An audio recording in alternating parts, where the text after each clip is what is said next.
नमस्कार विद्यार्थी मित्रांनो, आज परत एक नवीन बुक रिव्ह्यू घेऊन येत आहे. तो आहे 20,000 प्लस प्रश्नसंचाचा. या बुक रिव्ह्यूमध्ये आमचं पुस्तक खूपच चांगलं आहे, आमचं पुस्तक खूपच भारी आहे, तुम्ही हेच घ्या, हा सांगण्याचा उद्देश नाही. उद्देश हा आहे, हे पुस्तक का घ्यावं आणि या पुस्तकाचा फायदा कसा करून घ्यावा, याचा वापर कसा करावा, हे सांगण्याचा उद्देश आहे. सगळ्यात पहिला महत्त्वाचा मुद्दा लक्षात ठेवा. हे करत असताना तुम्हाला काय लक्षात ठेवायचं आहे, जर समजा तुम्ही दिवसामध्ये 10 तास अभ्यास करत असाल, MPSC मधला हा गोल्डन रूल आहे का, तर लक्षात ठेवा MPSC ही MCQ based multiple choice question बहुपर्यायी प्रश्नांची परीक्षा आहे.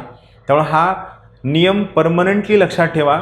जर समजा तुम्ही दिवसामध्ये 10 तास अभ्यास करत असाल, त्या 10 तासापैकी 75% वेळ हा तुम्ही रीडिंगला द्यावा आणि बाकीचा 25% वेळ हा तुम्ही MCQच्या प्रॅक्टिसला द्यावा, मल्टिपल चॉईस क्वेश्चनच्या प्रॅक्टिसला द्यावा. का, तर मी तुम्हाला खूपदा माझ्याकडे भेटायला येणाऱ्या खूप सगळ्या लोकांना पण मी एक कॉमन प्रश्न विचारतो. समजा तुम्हाला मी एवढं एक पान वाचायला दिलं, एवढं एक पेज, आणि तुम्हाला सांगितलं की हे पेज वाचा, तर किती वेळ लागेल? तुम्ही स्वतः अंदाज लावा किती वेळ लागेल हे पेज वाचायला.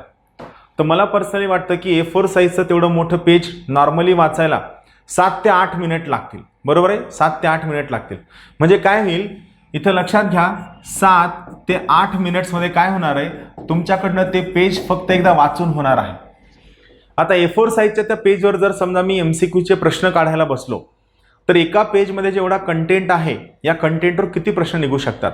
एका पेजमध्ये जेवढा कंटेंट आहे त्यावर मॅक्सिमम 3 प्रश्न निघू शकतात.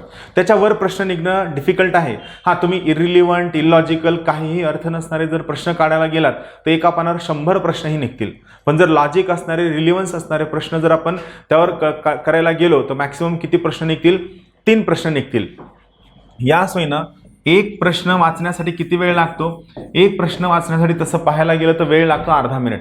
पण आपण इमॅजिन करूया, इथं तुम्हाला वेळ लागणार आहेत 45 सेकंड, 45 सेकंद तुम्हाला वेळ लागणार आहे. असं 3 प्रश्न आहेत, बरोबर आहे. तर 3 प्रश्न या सोयीनं तुम्हाला किती वेळ लागणार आहे? या सोयीनं तुम्हाला 2.5 मिनिट वेळ लागणार आहे. 2.5 मिनिट. 3 प्रश्न सिंगल टाइम वाचण्यासाठी तुम्हाला वेळ लागणार आहे 2.5 मिनिट. मग तुम्ही ठरवलं की हे 3 प्रश्न आपल्याला रिपीट वाचायचे, परत एकदा रिवाईज करायचे, तर रिपीट करताना तुम्हाला काय अर्धा 1.5 मिनिट लागणार आहे. म्हणजे काय 1.30. म्हणजे त्या एका पेजवर जे तुम्ही 3 प्रश्न काढलेत, हे 3 प्रश्न एकदा वाचण्यासाठी आणि हे 3 प्रश्न परत रिवाईज करण्यासाठी तुम्हाला एकूण वेळ लागणार आहे किती? 4 मिनिट. मला सांगा, 4 मिनिटांमध्ये जेव्हा तुम्ही हे 3 प्रश्न दोनदा वाचता, तुमच्याकडनं हे 3 प्रश्न पाठ होतील का नाही? येस, ॲब्सोल्युटली तुमच्याकडनं हे 3 प्रश्न पाठ होतील. म्हणजे नॉर्मली तुम्ही वाचण्यासाठी गेलात तर त्या ठिकाणी काय होतं, त्या ठिकाणी तुमच्याकडनं 8 मिनिटांमध्ये फक्त पेज एकदा वाचून होतं. मात्र जर तुम्ही या पद्धतीनं गेलात तर तुम्हाला 4 मिनिटांमध्ये ते पेज पाठ होतं MCQच्या मार्फत. त्यामुळे लक्षात ठेवा, तुम्हाला MCQवर खूप जास्त फोकस करायचा आहे. 25% वेळ MCQ वाचण्यासाठी द्यायचा आहे. मग आपलं हे जे पुस्तक आहे, या पुस्तकात काय आहे तर लक्षात घ्या, 2011 ते 2020 या सर्व प्रश्नपत्रिकांचा समावेश यामध्ये केलेला आहे. तो समावेश टॉपिक वाईज केलेला आहे. टॉपिक वाईज करण्याचा उद्देश काय आहे? तर उद्देश हा आहे की कोणत्या टॉपिकवर कोणत्या वर्षी कोणत्या परीक्षेला किती प्रश्न आलेत आणि ते प्रश्न कोणत्या टाईपचे आहेत, सेम टाईपचे आहेत का, सेम मुद्द्याला फोकस करणारे आहेत का, की करंट इव्हेंट बेस्ड आहे, हे सगळं कळण्यासाठी महत्त्वाचं आहे. यासोबत आम्ही काय केलंय, खूपदा MPSC करणारा एक नवीन क्राऊड आहे जो इंग्लिश मिडियमचा आहे, मात्र त्यांना टेक्निकल मराठी शब्द जमत नाहीत. तर सगळेच्या सगळं नाही, मात्र ज्या ठिकाणी जेवढं शक्य असेल त्या ठिकाणी आम्ही या ठिकाणी टेक्निकल इंग्लिश वर्ड देण्याचा प्रयत्न केलेला आहे, जेणेकरून हे तुम्हाला थोडंफार सोपं जावं. आलं लक्षात? काही बेसिक गोष्टी तुम्हाला सांगतो. सर्व परीक्षांसाठी हे कामाचं तर आहेच, मात्र महत्त्वाचं काय आहे इथं लक्षात घ्या, या सगळ्या परीक्षांना हे यामध्ये ॲड दिलेले टॉपिक सब टॉपिक वाईज यामध्ये दिलेला आहे. 140 प्लस प्रश्नपत्रिकांचा समावेश यामध्ये आहे. कृषी आणि वनसेवा पूर्व मुख्य परीक्षांच्या प्रश्नांचा सुद्धा समावेश यामध्ये केलेला आहे. कायदे आणि संगणक या घटकांवरील प्रश्नांचा समावेश आहे. आवश्यक ठिकाणी इंग्लिश टेक्निकल वर्डचा वापर केलेला आहे, हे महत्त्वाचं आहे. त्यानंतर ग्रुप Cच्या पूर्व आणि मुख्य परीक्षा प्रश्नांचा सुद्धा समावेश आम्ही यामध्ये केला आहे. सर्व प्रश्नांच्या आयोगाच्या अंतिम उत्तर तालिकेनुसार उत्तर दिलेलं आहे. आम्ही ते रिवाईज करून जी लेटेस्ट आन्सर की अपडेट केली त्यानुसार उत्तर दिलेलं आहे. आयोगाच्या प्रश्न विचारण्याच्या बदलत्या शैलीनुसार प्रश्नांची मांडणी केली आहे. मांडणी करताना आयोग कसं प्रश्न विचारतं त्या सोयीनं मांडणी केलेली आहे. सध्या आयोग प्रश्न विचारताना जे सर्व बदल करत आहे ते सर्व बदल आम्ही यामध्ये ॲड करण्याचा प्रयत्न केला आहे. या पुस्तकामध्ये प्रश्नांच्या नोट्स काढण्यासाठी स्वतंत्र जागा सुद्धा आम्ही दिलेली आहे. हे तुम्हाला लक्षात येईल कसं आहे तर उत्सर्जन संस्था यावर कोणते प्रश्न, तर 2017ला सुद्धा प्रश्न आला होता, त्यानंतर 19ला आला होता, 15ला आला होता, त्यानंतर 14, 13 याच्याशी संबंधित रोग, 15, 16 हे सगळं या सोयीनं आम्ही यामध्ये काय केलेलं आहे, ॲड केलेलं आहे, जे तुमच्या कामी येऊ शकतं असं मला पर्सनली वाटतं.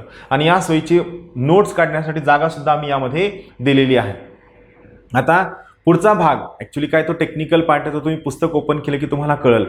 मला तुम्हाला एक महत्त्वाचा मुद्दा सांगायचा की हे पुस्तक वापरायचं कसं, पुस्तक कसं वापरायचं हे का महत्त्वाचं आहे, कारण या पुस्तक वापरण्याच्या पद्धतीनुसार तुमचा अभ्यासाचा कल ठरणार आहे, जो अत्यंत महत्त्वाचा आहे. तर इथं आपण काय शिकूया, हे पुस्तक वापरायचं कसं हे आपण पाहूया. चला, तो वापरायचं कसं हे कळण्यासाठी तुमचं पुस्तक वाचण्याची पद्धत कशी असावी हे आपण समजून घ्या. पहा, एक काय लक्षात ठेवा, कोणताही टॉपिक त्याच्या अगोदर एक महत्त्वाचा मुद्दा, तुम्ही रेफरन्स मटेरियलचे जे पुस्तकं वाचणार आहात ना, ही पुस्तकं तुम्ही पहिल्या पानापासून शेवटच्या पानापर्यंत वाचता कामा नये. तुमचा जो काही अभ्यास आहे हा अभ्यास तुमचा पुस्तकानुसार असता कामा नये, तुमचा अभ्यास हा सिलेबसनुसार असावा.